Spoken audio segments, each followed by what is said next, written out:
Michael, you're on mute.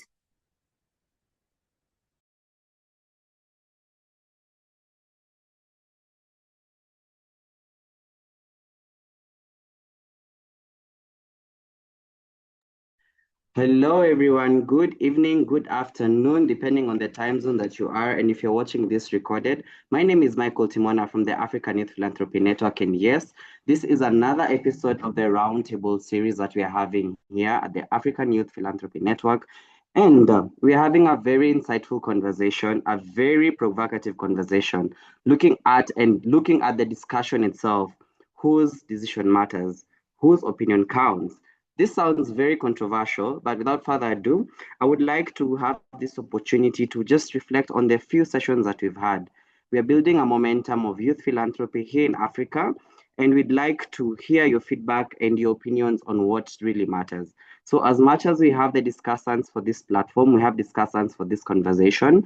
Please don't feel shy from unmuting, dropping a comment on the chats, because this is one conversation that is for all of us, young people here in Africa and beyond Africa, looking at our diaspora, representing us well wherever you are. Please, this is a conversation that brings us all together. This is a very insightful conversation because here in this panel that we have today, it's not only looking at one corner of Africa. I am Michael Timona, present coming from Kenya. We have Vivian, who is one of the discussants coming from Tanzania, and we have Mr. Matthew coming from Malawi, and we have Memory coming from Zambia. And our provocateur is none other than one and only, and I hope I got this right. Sorry. And our provocateur is one and only Seho. And so for all of us, please, let me get to hear a voice from our provocateur. Please let us know who you are, what you do, where you come from, and we officially start this conversation. So over to you, provocateur, as I am going to introduce our topic as more members are joining into the call. So provocateur, over to you. Thank you. Thank you so much for that, Michael. Please give me a minute. I'll be back. Just a minute. All right, no worries. A minute will be granted to you. We can head over to our discussants for this conversation. As we all know, our topic for today is whose knowledge counts. So, Vivian, you're representing South African Youth Forum, all the way from Tanzania. Can we get to hear your perspective? Just a quick introduction of who you are, what you do, and what excites you about this philanthropic space. So, over to you, Vivian. Thank you very much, Michael, and everyone. I truly honor this opportunity to share my opinion and views on this, especially having centering youth on philanthropic work for our continent, Africa, which we are proudly coming from. Well, my name is Vivian J. Joseph, and I'm the health cluster lead at Southern African Youth Forum. Happy to represent young people from Southern Africa on health cross-cutting issues. And one thing for sure that excites me about youth being in the philanthropic space is the fact that we are preparing a generation that is giving back to its own community, believing in Africa, believing in the power that we hold, believing that we are the ones to make the change in our present and future. So I'm excited and I'm happy to also being able to share what I believe Africa is entirely carrying a potential on and what we have in store to show the world. There's so many things that young people of this continent are capable of, and it's about time that we make use of that opportunity. Thank you. Thank you very much, Vivian. And I like the aspect that you're talking about, that this is our time as young people to come up and to speak and to look at what we can come together and do as young people. So, our second discussant for this conversation today, we have one and only Mr. Matthew Bota. Matthew, from the African Youth Panel, let's get to hear from you a quick introduction and what your opinion is in regards to our conversation today. Whose knowledge counts?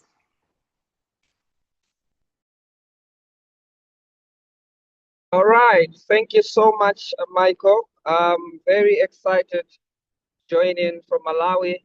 My name is Matthew Bota, and I'm the National Coordinator for the African Youth Panel, as well as founder for a philanthropy organization called the Do Your Part Initiative.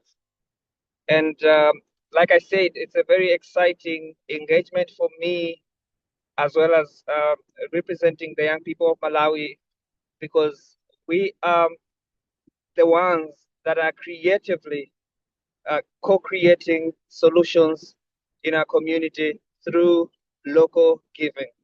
And I'd like that this conversation extends to the other countries, and we share our experiences from our end, as well as we unpack the topic that we are going to focus on today, where we are saying whose knowledge counts. Thank you so much. Thank you very much, Matthew. And I'm very much excited to hear that you want this conversation to go beyond what other people in the African continent are talking about. So last but not least, we have Memory representing our discussants. So Memory is representing the Zambian Disability Matters Organization. So Memory, over to you. Let's get to hear a quick introduction and what you envision this conversation being about. Sure. Thank you so much, Michael. My name is Memory Banda. I am from Zambia, and like you said, I'm representing the Zambian Disabilities Matters Organization, but I'm also a founder of the Safeguarding Alliance for Children and Women's Rights. And I'm really excited. Thank you once again for this opportunity, and to everybody joining us, listening to us. Thank you so much. And I look forward to this interesting topic. This is a topic that is really close to my heart because I am in the philanthropic space, and I have seen the challenges that not only young people are facing, but even everybody in Africa who is in this space, and the challenges that we get to face, and also the challenges that we get to see but not talk about. So I'm really excited about this conversation, not just to provoke, but to also find solutions, and as well as to come together and find answers to some of these questions that we have. And not only that, I'm really passionate and very excited to actually talk about decolonizing this space. So let's go and talk about it. And I'm very excited to talk about it with everybody. So yeah. Thank you, Memory. Wow, that is very, very insightful. I really like it when people talk about decolonization because this is going to unpack as this conversation continues. I hope that our Provocateur has a chance to introduce herself. It won't be fair enough for us to proceed without getting to hear from Seho. Over to you, Seho. Thank you for that, Michael, and for giving me the minute I needed to sort out whatever I was dealing with. Good morning, good afternoon, good evening to everyone, and some probably good night. I don't know. My name is Tshegofatso Nxumalo, and I am the Assistant Knowledge Broker at the Pan-African Collective for Evidence.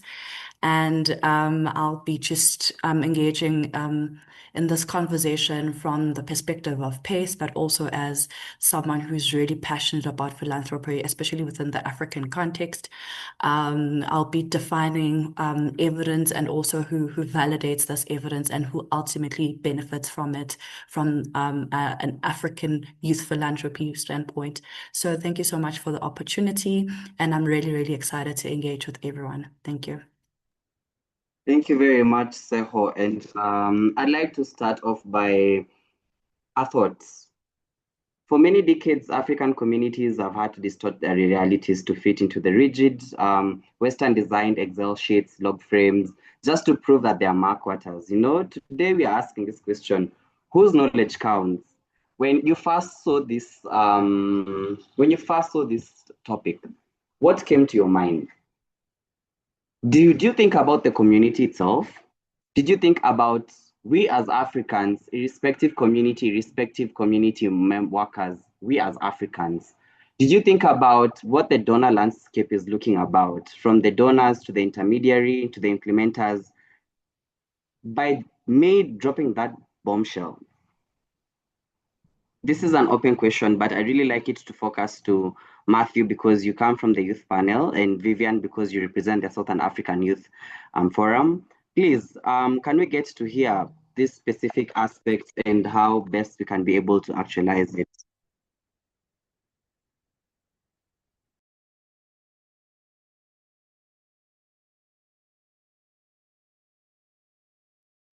Thank you so much, Michael. For us as young people, in as much as we co-create solutions and creatively so put together resources and respond to the challenges in our communities through local giving, there is a reality on the ground that those that hold financing have their own definition of what type of information and knowledge counts. However, the challenge has been that this is somewhat a top-bottom approach, and there is some sort of dilution whenever we begin to package information and knowledge about philanthropy just through these analytics, these Excel sheets, like you said, because they are lived experiences and transformations that are happening. There are challenges that are there, but are not unpacked just because they do not fit in the donor language. Young people are constantly coming together, constantly holding dialogues. These days we have podcasting. Young people in the rural areas have community engagements in their own language. But the challenge is that this type of knowledge, when it begins to be packaged, it begins to be diluted in the numbers. And by the end of the day, the communities have most of the times resorted to putting together information or just presenting problems to the donors that align.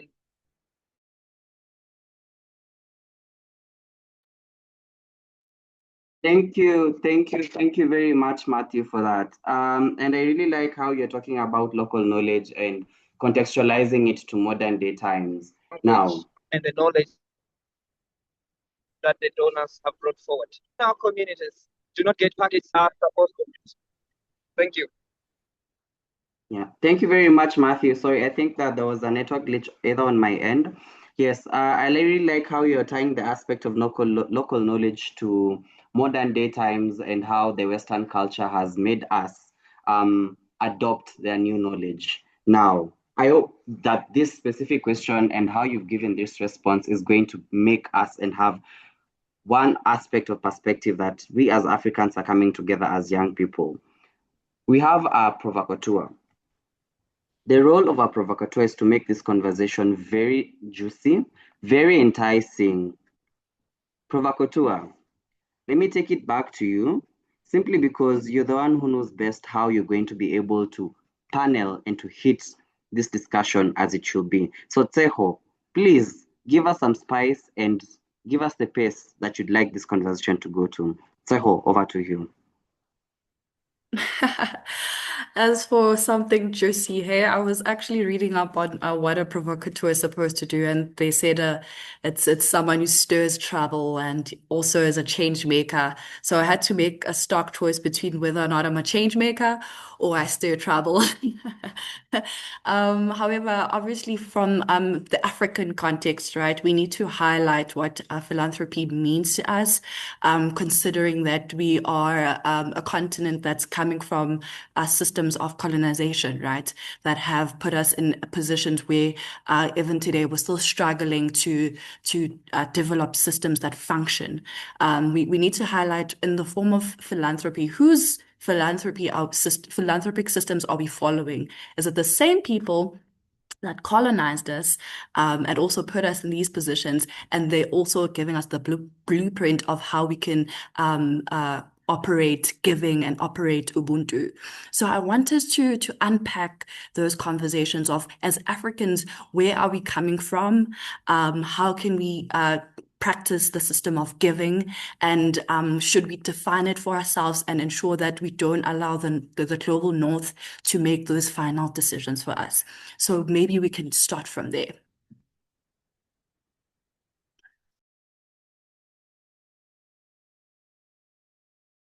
Thank you very much, Seho, for that. And indeed, that you have done your own research of what a provocateur is supposed to do.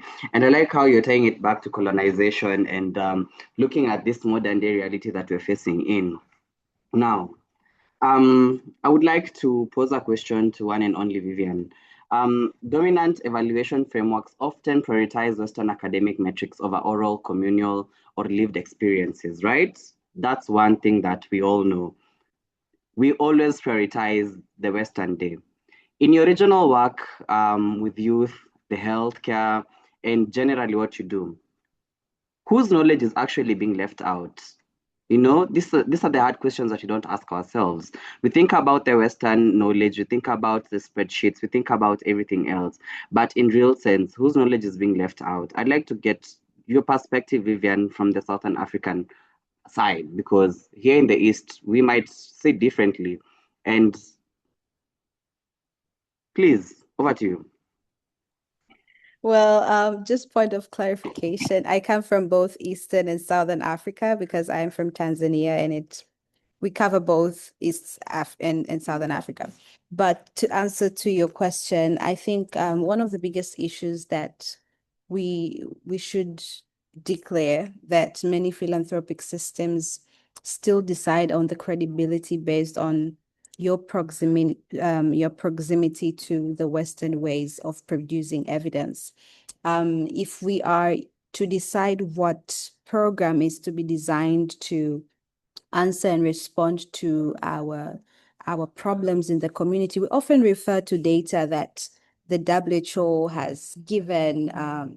Some Western organization has done research on our behalf.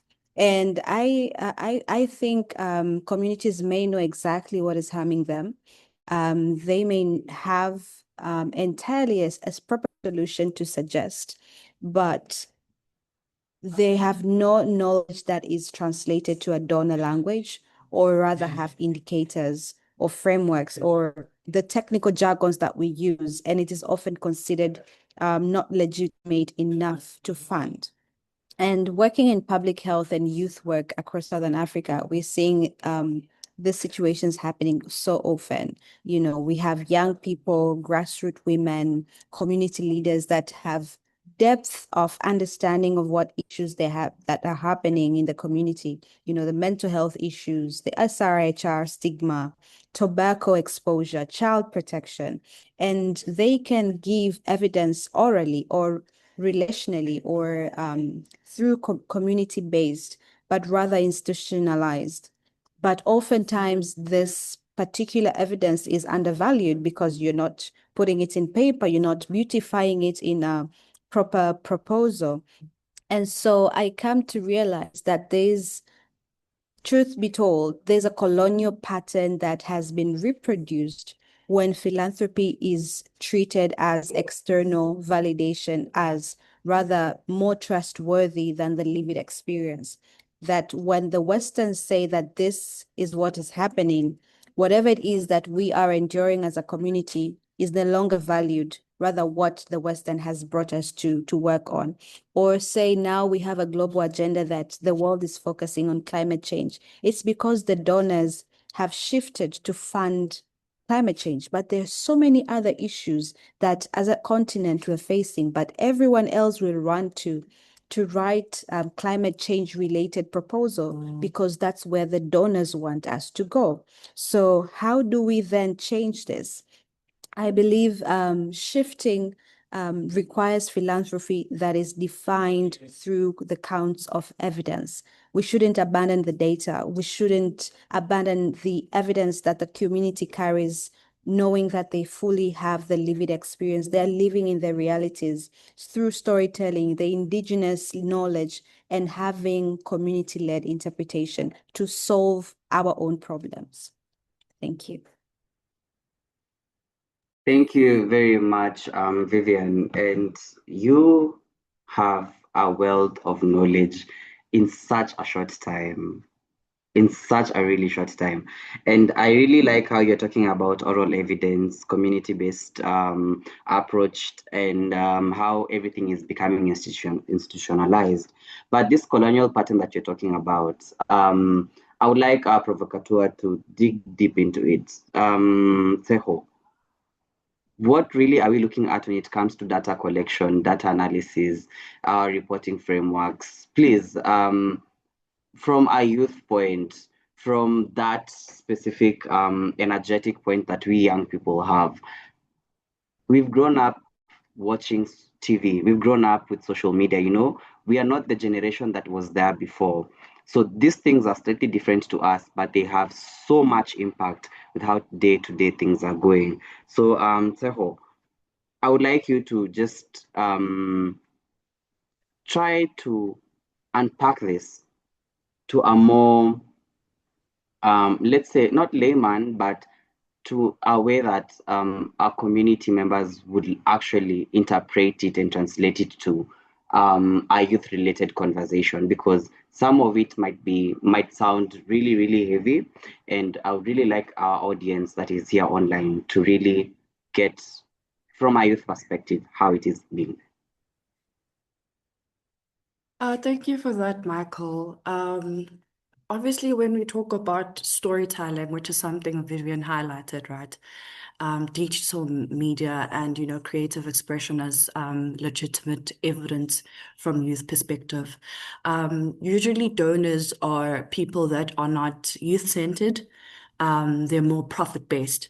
Africans have constantly tried to sort of show the struggles of African people through documentaries, through forms of social media such as TikTok, Instagram, Facebook, Twitter, known as X, right? Africans have a well of knowledge. Africans have a well of evidence through these different forms of systems. However, donors are not particularly interested in seeing what's really happening on the ground. They just want to know that, okay, we've invested this amount of money for this specific thing, and it counts for, and that's what many private companies are sort of forced to do. And that alone sort of takes away from the realities of young people on the ground. We're constantly saying that don't just make us commodities and profit-based objects, right? We are people, we are experiencing these things. Vivian also highlighted, I come from a climate perspective, right? Climate change and just energy transition and just transition. We are constantly being on the ground, talking about the impact of climate change on the ground. And donors come in and out to invest, but they're not particularly interested in actually seeing how the impact or what the impact is, because end of the day, they need to benefit from whatever struggle that people are experiencing. And those are the conversations that young people are talking about all over Africa, that as young people, we are sharing with you our experiences, our realities, with government, with our stakeholders, with business entities. We're telling you what we need from you guys, and doors kept being shut. Doors keep being shut by these donors, and we need to have critically analyze why. In these systems, in these spaces, young people are sort of shut out when we are the future of this continent and the future of the world. So that's what's happening on the ground. Thank you so much, Seho. And I really like how we are tying, like this conversation is really tying together how compliance and the modern day realities of young people really suffocate the authentic community impact as young people. Because as a young person, probably what's important for me is being on social media, expressing myself on TikTok, making sure that my community members are well fed and just addressing our communal issues. But now, when these large donors come in, they're coming in from a financial perspective. They're looking at numbers, they're looking at return of investments, and this does not really make sense to young people. I'd like to throw my next question to Memory. Memory, you represent the Zambian Disability Matters. So your work is at the intersection of youth and disability. What does it really physically do, and the structural costs of grassroots community to translate their own role lived realities into standard, sterile donor legible language. Like in real sense, what I'm talking about is that the work that you do with young people with disabilities, what really gets lost when you try to translate the actual realities to them. And this is back to you and over to you, Memory. I'd like to get that perspective because persons with disability is a very special group that at times really gets exploited. And these are conversations that we don't talk about, but this is the right place for us now to bring it up. Definitely, Michael. Thank you so much for that question. And I do agree with both of the speakers, Tshegofatso and Vivian. I appreciate the insights that they've given. Before I answer your question, I would also like to say I'm not only specialized with the disability sector, my specialties are also in education and human rights. And so this vastly definitely has a lot of challenges in those areas that I work in. But before I answer your question once again, I would like to say that I would like to quote this African proverb that says, "And to the lion tells his side of the story, the tale of the hunt will always glorify the hunter." And with that said, I would also like to say that when I think about this session and the question, whose knowledge counts, I keep on returning to the same proverb. And for quite a long time, African communities have been the lions in someone's hunt story. Our realities are observed, measured, evaluated, and reported by frameworks, designs that do not actually come from our soul or represent our soul. And my position in this is simple: decolonizing philanthropy is not a metaphor. It is actually an urgent structural task that we actually need to work on. And it begins right now by confronting our knowledge that is produced, validated, and also owned by us. And also, looking at the work that I do, I would also like to ask a question to everybody. You don't have to answer it right now. You can answer it later, or we can talk about it later. My question is, what would a grant application look like if it was written in any African language, evaluated by the Council of Community Elders and Youths? We talk about traditional leaders, we talk about religious leaders, and measured by success by ourselves, using the health of relationships that we have over years that we have gathered. And most importantly, which funders in the room would have courage to say yes? I pose that question and I go forward to answer your question. To answer your question relating to the communities that I work with, the disability community, the education sector, and the human rights space, I think the cost is much higher than we can actually admit. Firstly, there is the simple cost of time that I would say that it looks very funny and it looks like, oh, there's nothing much that is being invested. But I have seen youth organizations spend half of their energy writing proposals, including myself, writing proposals, filling up reports, and reformatting stories to match donor templates. It has been a huge toll to us because then you are thinking, instead of me telling the realities and the stories that need to be told and the experiences and the challenges, you then are thinking of how am I going to show up as the best, or how am I going to change this story to match up their realities of what they want me to write. And it has been quite challenging because it takes away and strips away from the actual realities that persons with disabilities face, that human rights defenders face, including the persecutions, including the harsh treatments, including the cybersecurity issues that they face and the safety that they face. Aside from that, we take away from the challenges that children from rural areas and also urban areas face when it comes to accessing good and quality education. It takes away from the fact that we have to write the lived realities of these people. Instead, we start to recreate stories that are non-existent to fit into their box. And with that, the time is stolen from the actual work that we used to actually help people. Instead of us going in the fields, doing the work, going on ground, being in the grassroots, we are there focused, seated, writing proposals, finding opportunities for us to be able to operate, or for us to be able to be seen as people working. Instead of us going on the ground to work, we are online looking for opportunities every and each day. I feel like that is a sort of the modern colonization in the philanthropic space.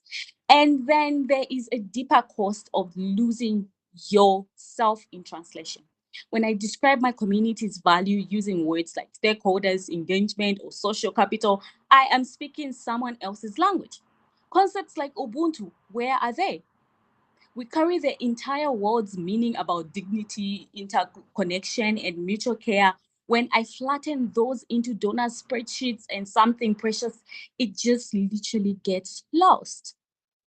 It gets lost. I cannot see where my Ubuntu is, where my URIM is. I do not see, because now I need to fit into their language. Because if I speak my language, they will not understand it.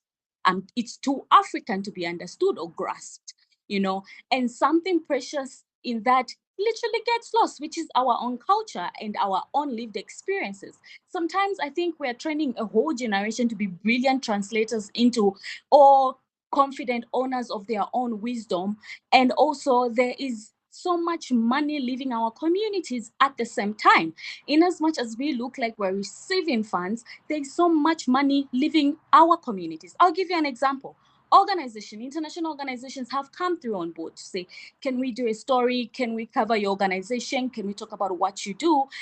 When they do that, they come back, they focus on storytelling and whatever else. We end up not benefiting anything else aside from, we partnered with this organization. We remain with that. They go back, they don't even recognize you. They don't even state the name of the organization they were working with. And they go back earning money or creating all sorts of videos that will earn money either on social media or wherever they are submitting that to. A huge industry of consultants also exists just to package African realities for foreign donors. They're consulting for this organization, taking away the Ubuntu-ness from the African perspective, because also they're meant and taught to translate themselves into what is needed to be submitted. So even the funding that is meant for youth programs looking at education, disability rights, and human rights, at the end of the day, it ends up paying for middlemen who help us to sound professional enough, or to sound more put together, and to sound more prominent, or to sound more eligible, for us to be funded. To me, that feels like a tax on being African and being a young founder, and it's exhausting. I submit. Yeah, thank you so much, Memory. And for the speakers, as we continue, please let's remember to have our videos on, because this is a roundtable conversation. At least let's see each other online, because we are trying to imagine that we are all in one table despite us being in different parts of the continent. Now, Memory, I'd like to have a rejoinder, and I'd really like to add something that you've talked about, the aspect of international organizations coming to the ground where we're implementing our projects, looking out at what we're doing at our metrics, and we lose our Ubuntu in it because we are using Logframe, we're using the statistics that they have come up with. But now I'm trying to look from the aspect of integrity. As Africans, we believe that we have to be honest. We believe that we have to be transparent. We share everything. We are brothers and sisters, irrespective of race, irrespective of color, irrespective of where you're from. We are Africans. We are one blood. They say that Africa is a cradle for mankind. But now, the aspect of translators who come and distort this information. And I'm really happy to see that one important person is in this call. Eunice Maura, who represents Vice Versa Global, they focus on telling positive stories about Africa. And Eunice, I'll give you a chance to speak before we adjourn this conversation, just to give us that perspective of media, when media comes to cover stories from Africa and what really trisects down to integrity. But that is going to be a conversation for the next question. But now, The second segment is building the alternatives, We cannot be speaking about colonization. We cannot be speaking about funding models. We need to think of alternatives as young Africans.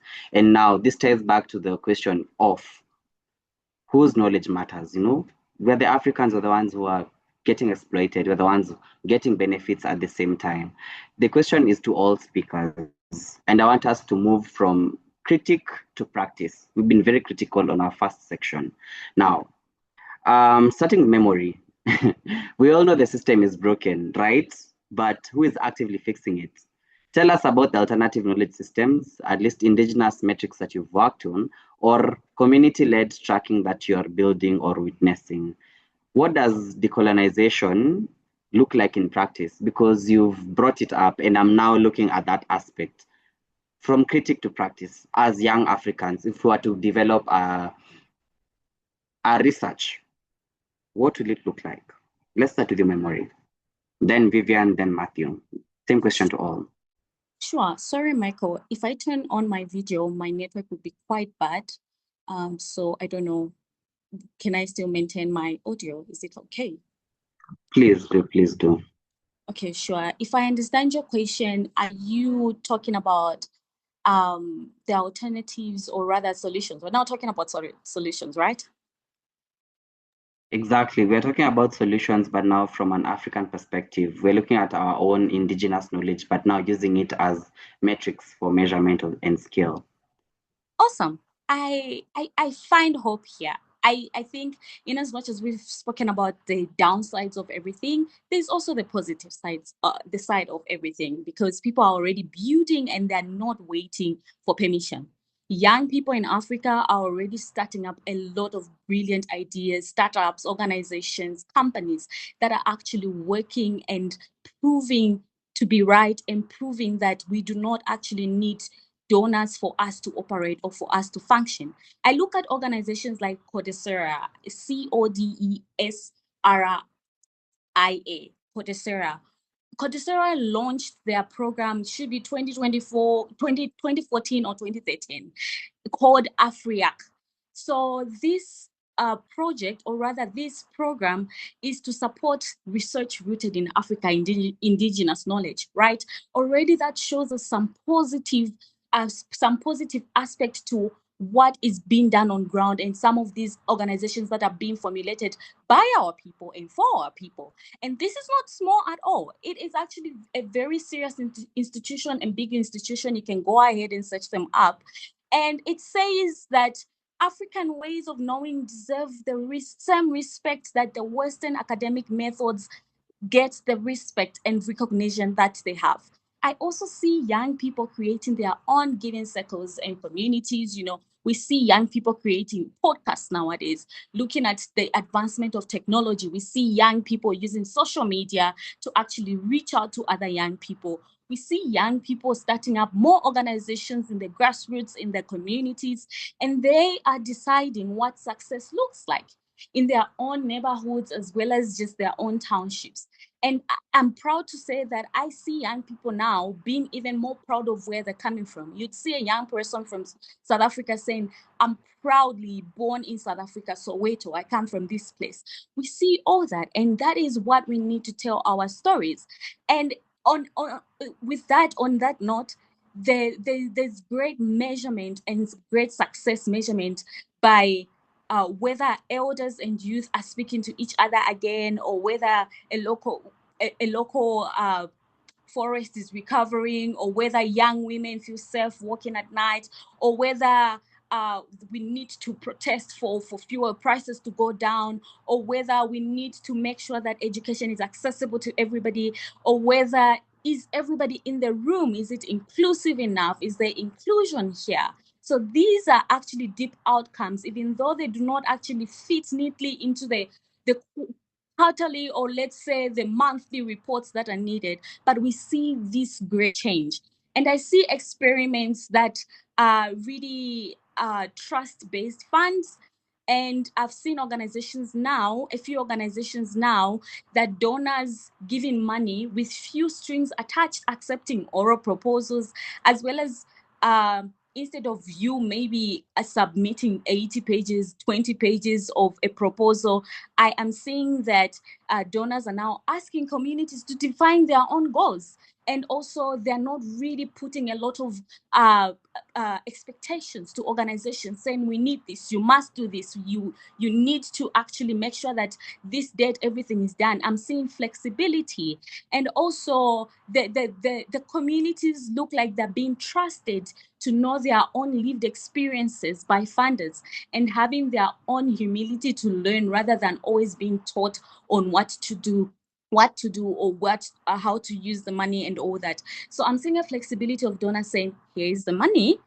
Can you use it in the best way that you need and wherever the agency is actually called for or needed? But also come back with transparency. Tell us what the project is about, how far you've gone, and what you've done with the money, and what is remaining to be done. So for me, I see great change and great improvement on that. So yeah. I hope I've answered your question, Michael. Yes, you have. Yes, you have. And for a minute, I thought that you're in East Africa because of the current fuel crisis that you're talking about.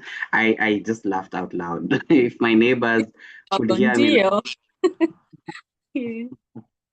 because this is the reality that we are looking at as young people. Because if we don't speak it out, who is going to speak on our behalf? You know? Number two, we have younger people coming behind us. They're going to blame us for the problems that are there. Why should we allow that to happen?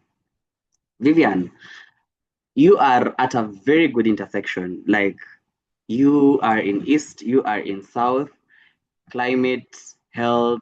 Please, what does this look like for you when it comes to the aspect of having our own solutions? Well, I think we're already taking a step there. We're already on the path to define our own solutions. We see how the indigenous people are being involved, having peer-to-peer solutions, peer-to-peer educators, having community-based solutions, practical solutions through startups. And I believe once we allow and give room to treat the donors as equal partners, because it is one thing to donate resources, but it's another thing to say we are also on ground to implement. So each and every one of us needs one another to make that impact. And it's a two-way traffic. So once we young people have developed that mindset to say, we are not begging for help. We are looking for partners that are foreseeing a certain impact that is significant for the both of the sides. So I think changing the narrative of what is currently there towards to shift regarding ourselves as equal partners to making that particular change. Thank you. Wow. And I'm just realizing this. At a point, I feel like we Africans are the ones who shoot ourselves at the foot. We don't see ourselves as equal partners. We feel like we are entitled to help. We don't see our effort as impact. We don't see our effort as a resource. These are conversations that are not even being talked about, because at the end of the day, when we see a white person, when we see a Western organization, we go to them and be like, oh, we have this problem. We don't have water in our village. We don't have food. Our trees are not growing. But who is taking care of that tree to grow? And we all know how long a tree takes to grow. A tree doesn't grow in 1 year. It will take 5 years. If you are to quantify that into a salary, how much is that? But you're doing it free of charge. That's African. That's just being an African. That is just the Ubuntu we're talking about, because that tree exists because it puts us together. One world, one health. Matthew, I'd like to get your perspective on this.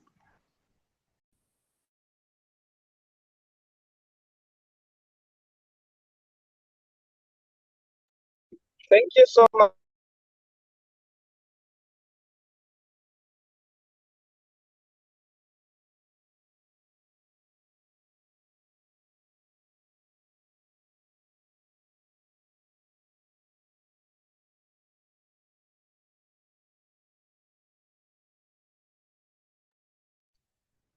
allow me to share what young people are already doing, Okay. what young people are doing to package information and knowledge. There is art. Young people are creatively in the art industry packaging information already in the podcasting space. And as someone shared about the social media, we are already packaging information in our own way. The music, when young people are convening, the chants that we sing, there is information in the songs that we produce as we are implementing these philanthropy projects. And I think just to add that when we are looking at mindset change, it is really important, uh, like what the previous speaker said, it is really important to shift from focusing on the problems that we have to focusing on the assets that we have in our community. What are the assets that we have as a community? What are the natural resources that we have? What are the skills that we have? What are the intellectuals, the skills, assets that we have? And when we can map that and try to unlock uh, solutions from the assets that we have, it is going to be very easy that those that come to add on support do not dictate what type of solution we should have or create in our community. But they should understand because they will know that we are already doing it. And with or without them, using our own assets, by and by, collectively, we are already bringing solutions together as young people. And again, I think about the young people that are within the margins, young people coming from truly rural areas where there is no social media, where writing is also a challenge. How can they tap into the opportunities that are there? I look at these consultants that come and just visit the urban spaces and say, oh no, these are the realities of young people in this specific country, without having to go to a truly rural area. So that gap means that the perspective or the knowledge that is coming from the Western side may not be the realistic reality because it is only highlighting the needs, but not the assets that we have. And it is also focusing, like we said, on the type of paperwork and language that fits their criteria. But for us, I think it is important that we focus on the assets that we have. It is important that we create solutions based on what assets that we have. And then when we are reporting as using art, podcasting, user-generated content, because you cannot say you have supported someone and you are the only one sharing that this is the success. If someone has truly been successfully supported, they will curate content and be proud about it themselves. So this type of content that comes from people who are just happy that they have been part and they have been co-creators of solutions is different from what comes when someone is just taking a picture of someone receiving a donation. Thank you. Thank you so much, Matthew. You've reminded me of my undergraduate research. I did a Bachelor of Arts in Communications, and my research in undergraduate was the impact of user-generated content as opposed to flagship marketing. Let me tie this down, and I'm going to lead the next question to Seho, because you've mentioned something very important. When that one specific person comes and takes that photo, posts on their organizational pages, it is considered as a gospel truth. But what do the beneficiaries say? Example, let's say organization X posts that they drilled a borehole. It has impacted 300 community members. But in social media, 50 comments come. Out of 50 comments, 20 are positive, 30 are negative. What is the reality of that? That specific comment is the user-generated content because that specific user has given their own personal experience. Because at times, flagship organizations come, they tell their truth, quote unquote, their truth, which is not believed to be the truth. So Seho, we are looking at modern day practice. We are looking at the mistakes that were being made. I want to make this juicy by saying that the people on ground are Africans like you and I, you know? They're the ones who shifted our mindsets. They're the ones who took advantage of our vulnerable people in communities. What hope is it there? We have organizations that have full-time proposal writers. What is it looking like? You're a provocateur. Please open my mind, because if we're the same Africans who are complaining about A, B, C, and D, yet we're the same Africans exploiting, taking advantage, being used as puppets, you know how they use strings. I would really like to understand, what are we really doing? We have our own knowledge, we neglected it. We took their knowledge. Now we are like, their knowledge, not important. So that's a hard one, but that's where the truth lies.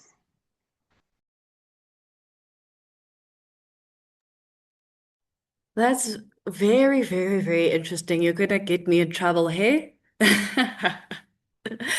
Um, yeah, as you were asking me this question and as you were bringing it together, it reminds me of something that I wanted to thought provoke you about, that Africans have been engineered to be beggars. We have been engineered to ask, and pretend as if we are suffering.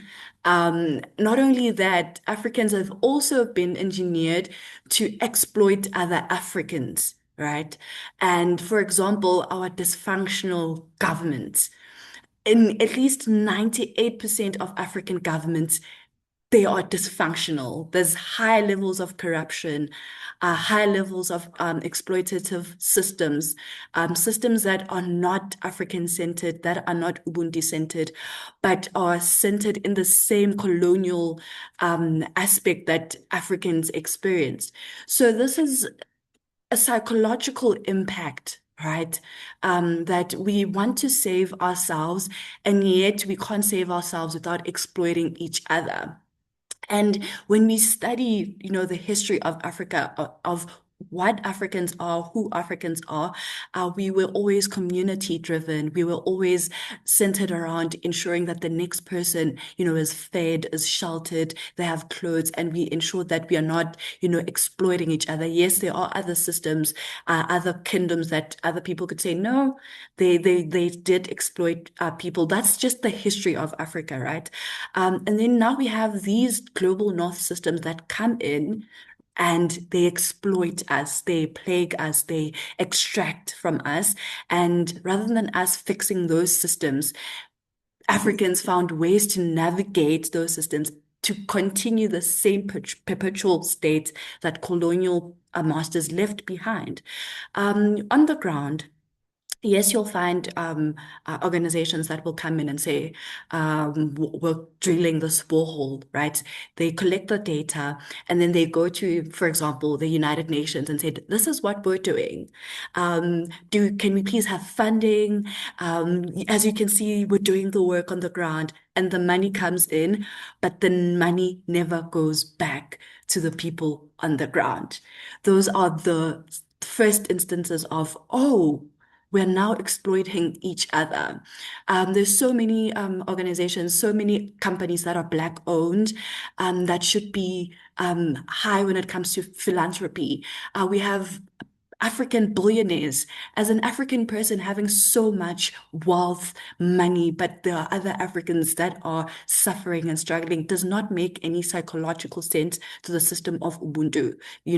As an African person, you should center yourself around giving and ensuring that there's equity and equality, which is something that we're not seeing on the ground.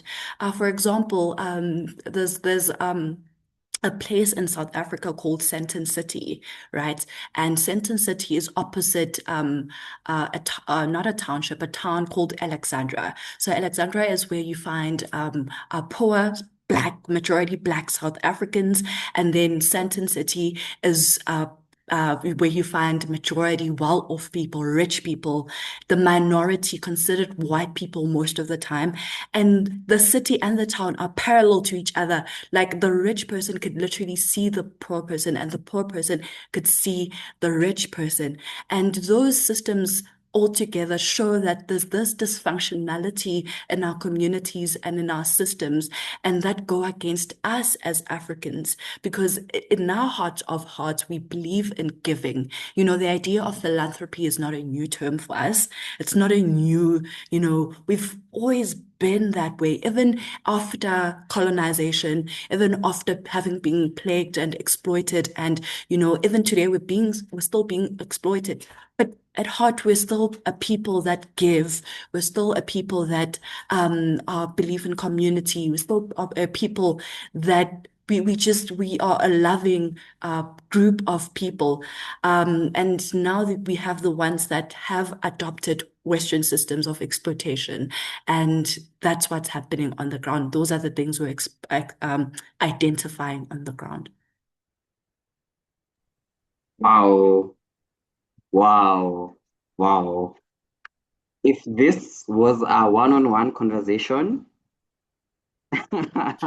honestly, it would be more intense, because there are points that you're speaking and I'm like, you're in my mind, because these are the things that we're going through every day.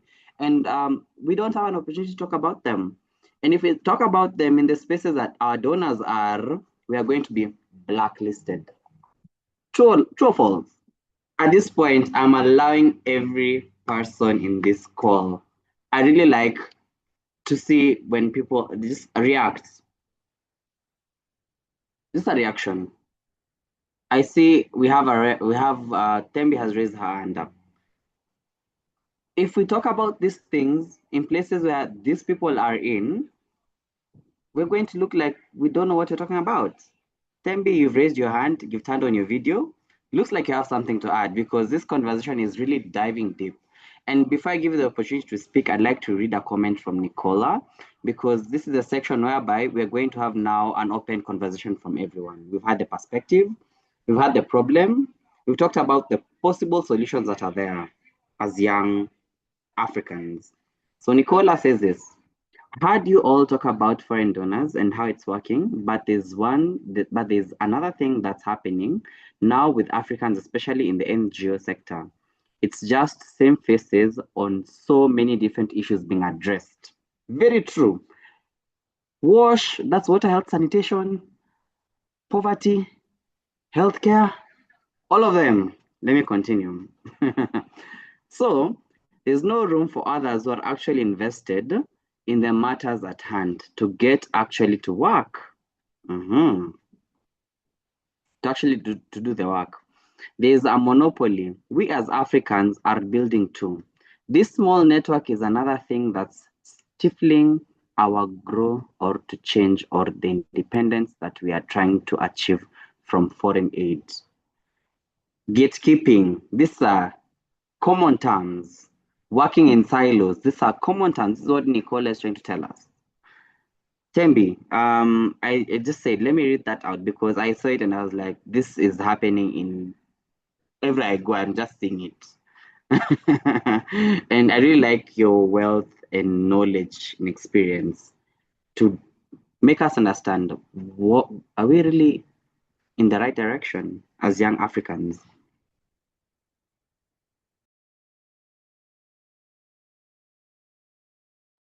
Over to you, Tembi. To me, oh, sorry, I thought you were still. Oh my word, this conversation has me riled up already, because I usually like to stay in the background of these sessions and just jotting down. I love what Nicola said, and it's something that also Tshego alluded to a little bit, that we are putting, it's first the same faces. And this is me also just to explain the series and how it's been curated. The exact same frustrations you have, are the exact same frustrations we had when we thought of this, when we conceptualized it. We're like, first of all, we speak youth, but where are the spaces, where are the different faces? And so our discussants and most of the moderators and provocateurs are not even chosen by us as AYP. And we invited partners, and we said to our partners who are youth-led and youth-focused, and we said, we don't want to do this on our own. If we're going to carve out a new philanthropy, particularly a new African philanthropy, it needs to be a joint effort. We speak solidarity. We wanted to live it through this series.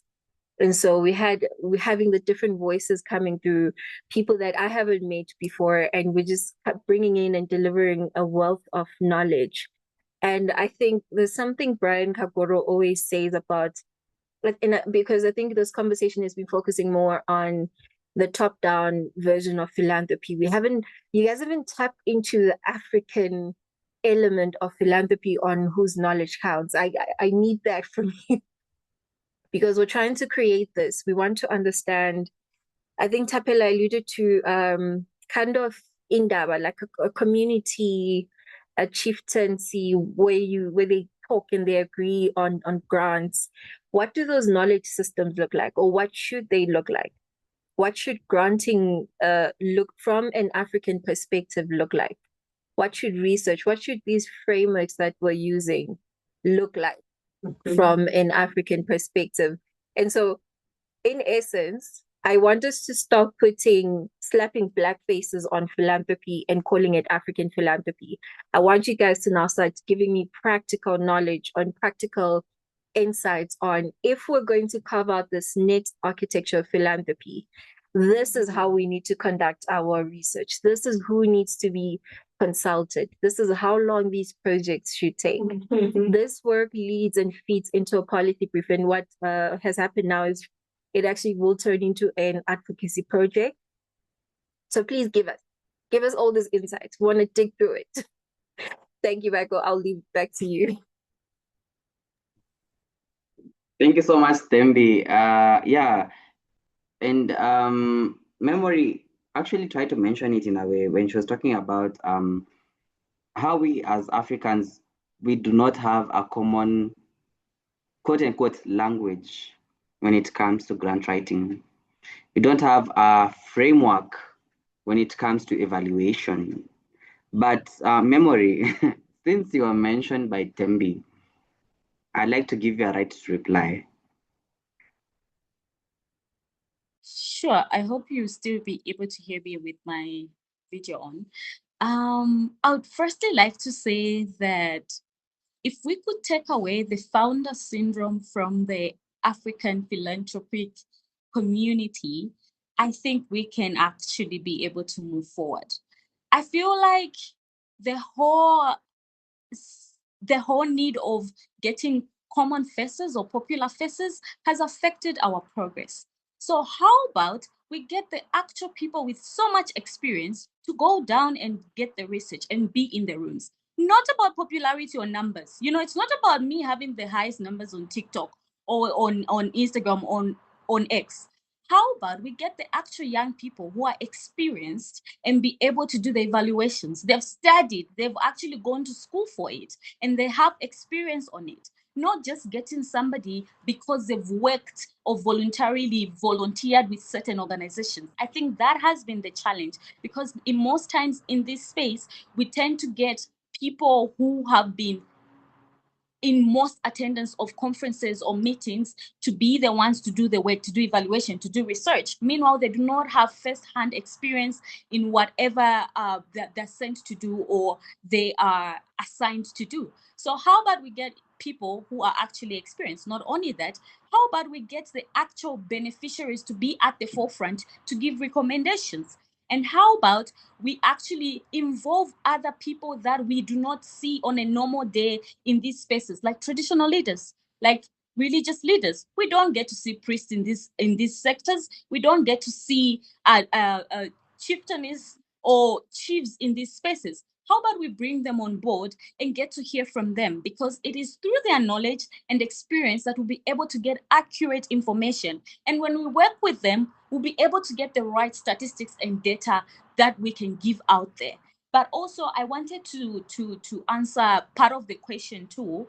How can we make sure that us as organizations or the philanthropic space are able to get resources without being redesigned or retransformed? I think one, we need to make sure that we're telling our stories authentically. If we see a grant that does not apply to what I do, how about sometimes you say, this is not for me? Because I feel like people have lost that in them to say, this is not for me. This is going to be out of the way for me. My organization does not operate in this. Meanwhile, people look at things and see that the criteria is not for me, but still go ahead and apply. Meaning you lose yourself in translation as an organization and as you as a founder, because you then need to apply yourself to what structure they want. Number two, how about we formulate a model or framework that can help us together as organizations, not only apply as one, not only apply as Tapela, but how about we apply as organizations together? But not only that, because we're talking about independency, we're talking about being dependent on ourselves. How about we look at sustainability? We look at how we can help each other. Where is the funding going to come from? Who's going to fund us? Can we reach out to maybe private entities or sectors in our communities, in our countries that can help us and assist us in the programs that we have, instead of first thinking, oh, I'll wait for that application to open for me to apply to the World Health Organization for me to get this grant, or I'll wait for World Bank to open this portal or open this application for me to apply. How about we start sourcing that funding within ourselves?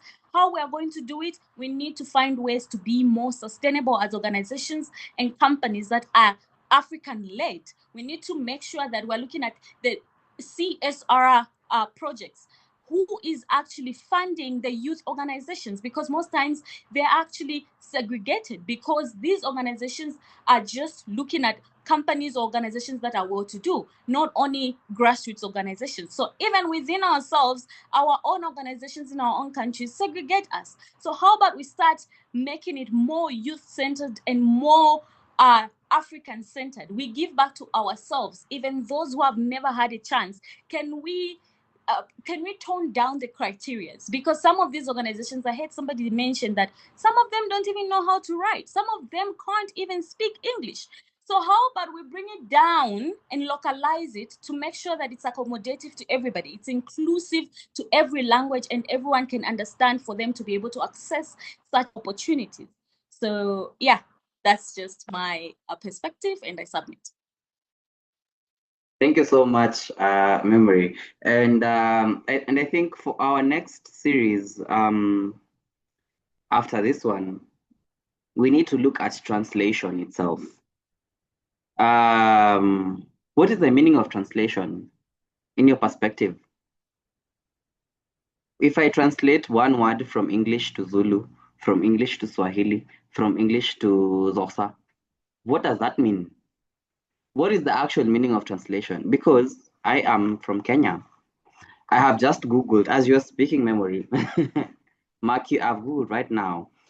And Google tells me that to translate in Swahili is to tafsiri. Let me explain it. Kutafsiri, how I understand it as a Swahili speaking person is that I have to imagine. I've gone an extra mile, and I'm not from South Africa, so Seho, please correct me. Tembi, please correct me. And Google tells me that in Zulu, translation is Uku Musa. I hope I said it right. Uku Musa. Is that right? Before we proceed, because I want to allude to a point. Seho Tembi. You might have to type it out, Michael. Of course, yeah, because of that. Give me a second on the chat right now. Apparently in the South, it can be said as that in the chat. I'm giving you at least 2 seconds to check it out and then let me know.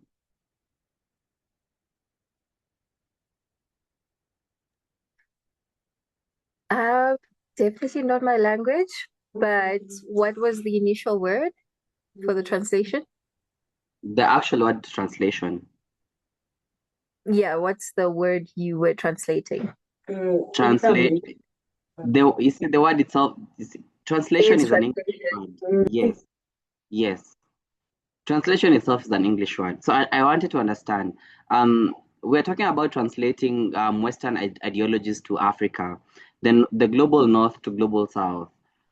That's how they understand it. But now, when it comes to us, how I understand it as a Swahili speaking person, it's like imagine this in your language, you know.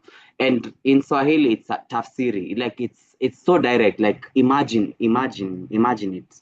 Then trans. That's what it means.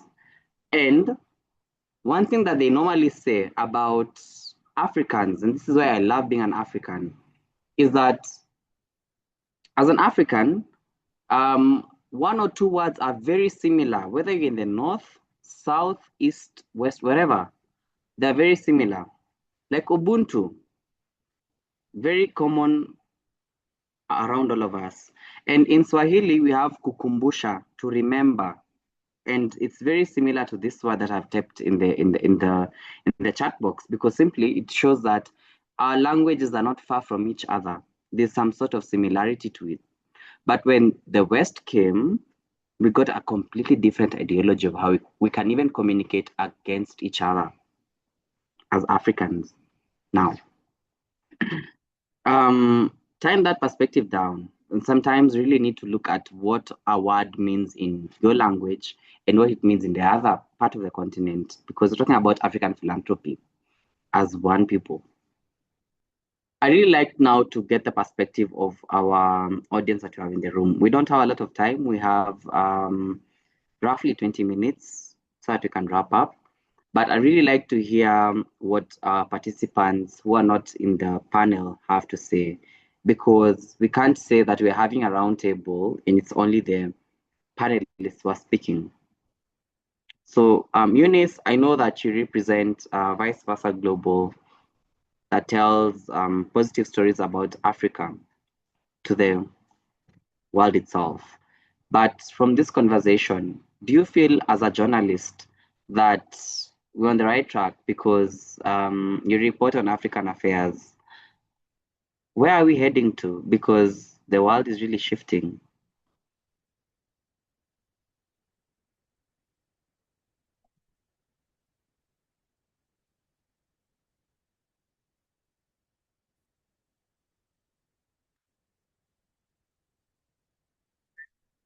Okay, seems like she's not on the call, but we can proceed to the same question.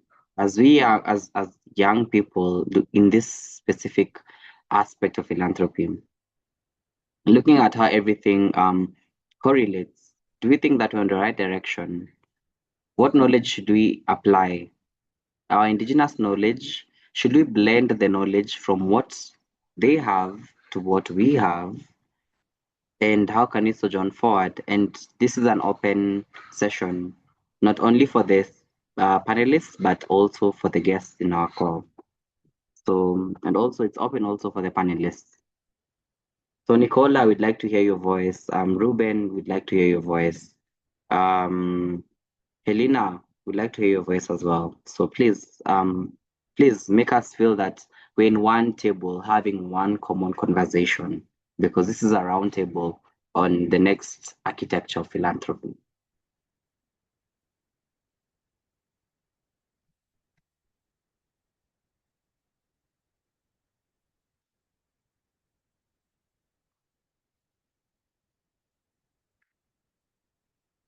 Okay, so I'll come in. This is Ruben. I'm sorry for being late a bit. So most of the discussion, I couldn't actually listen to it. But I'm from Youth Bank, Ghana. So I am the facilitator for Youth Bank Ghana. So Youth Bank UK sent me the link to actually participate in this call. But I was a bit busy person, so I couldn't join on time. So sorry for that. So now to touch on your question, I don't know if you can come again small for me to get it clearly.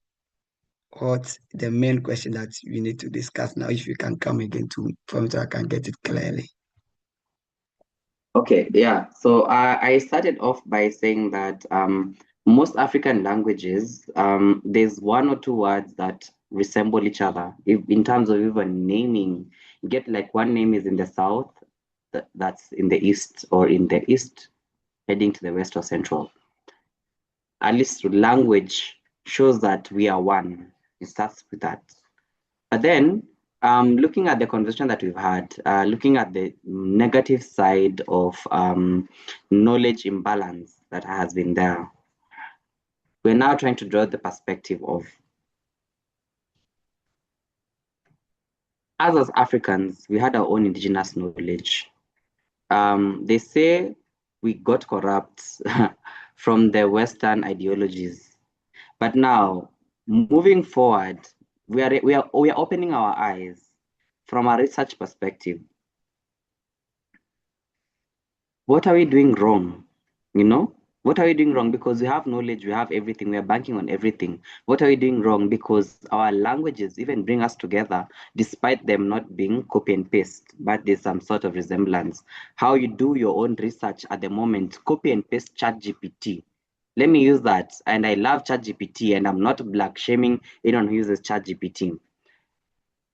And someone will look at your assignment and tell you, this is pure ChatGPT. And we are saying we are Africans. We have we have a similarity in our languages. So that is just the bare minimum that we have. So what are we doing wrong? What have we been doing wrong to address this? Okay. Thank you. Fine. So thank you very much for the vivid explanation. I am talking from Ghana. I'm in graduate, one of the postgraduate PhD assistant in Key University, Kwame Nkrumah University of Science and Technology. When we now talk about language, I think if African is having a common language, it will solve all these issues. But one of the questions is, now in Africa, we have the East, we have the West, and other parts. So what is the language are we going to use as our common language? That's the question mark. So are we going to use Swahili? Now, when it comes to Ghana, Twi language is also now used a lot. When you go to Kenya, I think I have one lecturer in Kenya that I visited them. They also have a special language that they don't want to also live. So everybody hold tight to whatever he or she knows. So when it comes to Ghana, I may not stop my Twi language and come and speak Swahili. So that's what is killing us. So it seems we don't have a common language. So the only option we have is to stick to the English language and the French. For French and English, it make communication across border easier. So to answer the question of what are we doing wrong, what we are doing wrong is we fail to have one common African language as our common language. That's what we are actually doing wrong. But we are now sticking to the foreign language, which is English. English is total foreign language. Even French is also a foreign language. So when we want to look at a language perspective, what we are actually doing wrong is only that we don't have a common language in Africa. As one, let's say maybe we all accept that we should teach Swahili in, let's say, all schools in Africa. Who's doing that? Which of the president is doing that? Which organization is doing that? I know more of this AU and stuff, but which organization is going to stand to introduce that? We don't have. So that's what we are actually doing wrong. So that's my perspective on the discussion. Yeah, thank you. All right. Thank you, Ruben, for that. And I really like how you're talking about the aspect of we as Africans, we've taken at least two languages, and we've decided this is die or die or die or die. It's either English or French. Agreed, agreed. But what we are doing wrong is that we have over 600 languages in Africa. Why can't we not just use one, but embed one on the other, on the other, on the other, on the other, and draw it to at least one language? All right. And at this point, language is an issue because when you're talking about knowledge, knowledge is all about the aspect of how do you understand contextualization of issues when they're being brought to you. So I would really like now for us to give at least a parting shot from all the speakers that we've had, and from our provocateur, Seho. What will be your parting shot? Because in my opinion, I feel like 1.5 hours for this discussion virtually is short, but also virtually is limiting because sometimes I really need to see your facial expression to understand. Your face says this, but your mouth says that.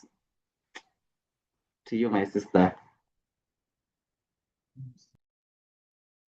Thank you for that, Michael. I think the concept of language, especially within the African context, right, is really important. While languages may be similar, for example, Nguni languages, which is isiZulu, isiXhosa, may be similar to Swahili, right? That shows how interconnected we are. However, majority of us don't understand each other. Even if you were to speak in Swahili right now, I wouldn't understand you as a Nguni speaking person, right? So the translation, like you said, ukumusha, is lost in between that because we don't understand each other. Hence the conversation of why don't we as Africans push for one language, right?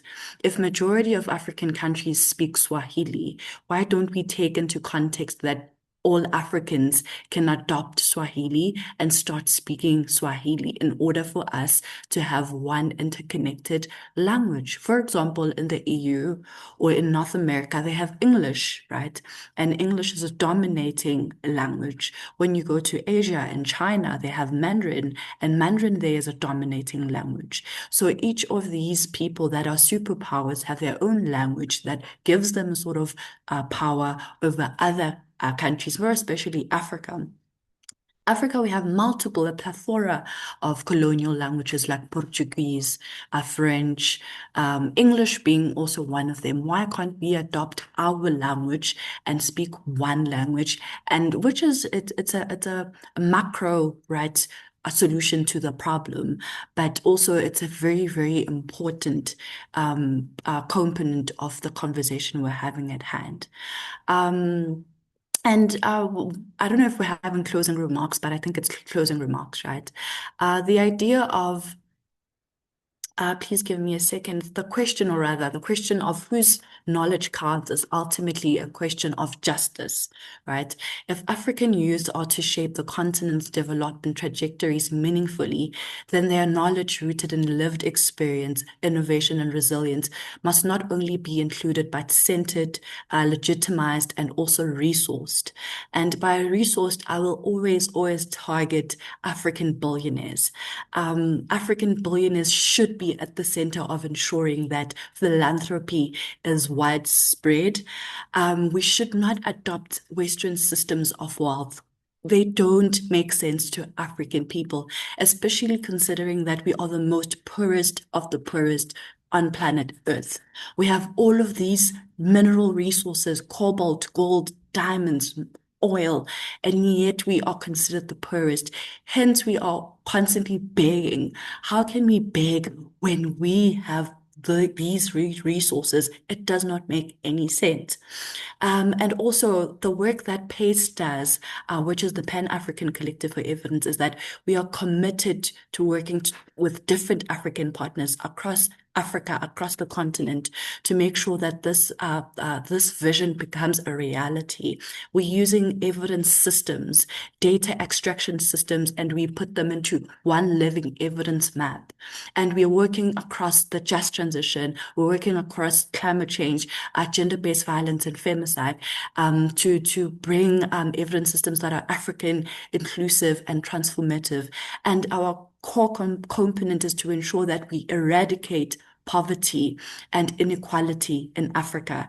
So those are the things that are constantly pushing us. Even as an African, I think as an African person, once you're born and you live within the communities, you live as someone who's part of the people on the ground, you're more than likely to become an activist automatically by default. So we need systems that are inclusive, transformative, but also that speak to African people. We need to put an end to constantly feeling like we're inferior, because we are not inferior. We've been given so many of these minerals, so many of these resources, and we need to put an end to exploitative systems and governments and leaderships. Yeah, thank you. Thank you so much, Seho. Wow. And Nicola has just dropped in a comment. She's saying that we've kept her at the edge of her seat, and she's going to bed today feeling happy that across Africa we are like-minded, you know. At times I sit and ask myself, my people at the west or south or north or central, are we in the same mind state? Okay. So I'd like to hear a parting shot from you, Memory, followed by Matthew, and Vanessa dropped from the call. So Memory, over to you. Sure. Thank you, Michael. I hope you can hear me. Wow. Where do I start from? Okay. So as somebody who is very passionate about education, I feel like education has a very huge component to actually helping in terms of language. Why do I say so? I think our education systems and curriculums must be revised. Of course, in my country previously, like last year, we were revising the curriculum, but it's still not so inclusive. Why am I saying so? The language-based curriculum is still the same. We're still speaking the, Western world language, English. And if it's local languages, it's only in primary schools. So they say, I don't know what you call it in your countries, but it's grade 1 to 7 or grade 1 to 5. That's the only time they can learn their local languages. How about going up? How about our universities?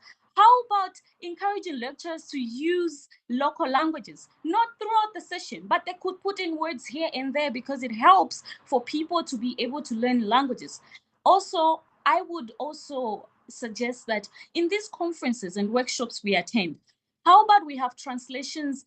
We know participants coming from Kenya, we know coming from Uganda, and we ask if they're comfortable to actually listen or to participate in English or their language and be able to translate in their language. Because most times it's only limited to like 5 languages: Arabic, French, Kiswahili, and the other 2 are forgotten.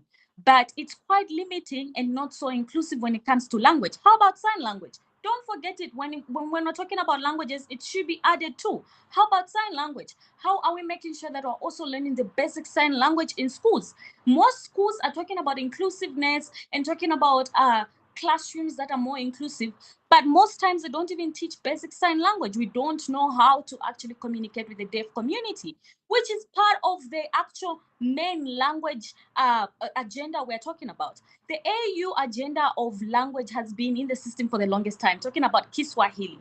This should raise a huge question mark to young people. If the AU has been in the loop of introducing Kiswahili as an African language, what should we then do next? Personally, as Memory from Zambia, from the southern region, ninasoma shule to learn Swahili, right? I'm learning Kiswahili kidoko because I'm looking at the 2030 agenda, the 2060 agenda. Where am I going to be? If the African Union says we are introducing Kiswahili as our language, what are we going to do? Am I going to start, rushing now. I want to learn Kiswahili. No, I must start now. So also, we as young people, if we see that there are institutions like the AU talking about it, it's already in the loop, it's already in the research processes, we should make an effort to also research and learn what they're trying to do and implement. Aside from that, I also wanted to talk about intergenerational learning. We should not overlook the elderly people in our communities, in our institutions, because we learn a lot from them. Not only language, we also learn culture from them. So we cannot drop them, no matter what. This one, apana. We cannot leave them behind, because it is through the older generations that we get to learn, that we get to understand things. Hence, language cannot be transformed if we have these older people teaching us. But if we do not allow them to teach us, we are bringing in the slang languages, dissolving our language, dissolving our culture. We need to bring them on board for us to learn and for us to move together with them, without leaving our culture and traditions behind, because it is really important no matter what. I also wanted to talk about intercultural networking and learning. I feel like there are a lot of programs in terms of helping young people, in terms of helping Africans. But how about also some of these trainings welcome or introduce topics, or rather projects or programs that can help us to learn from each other.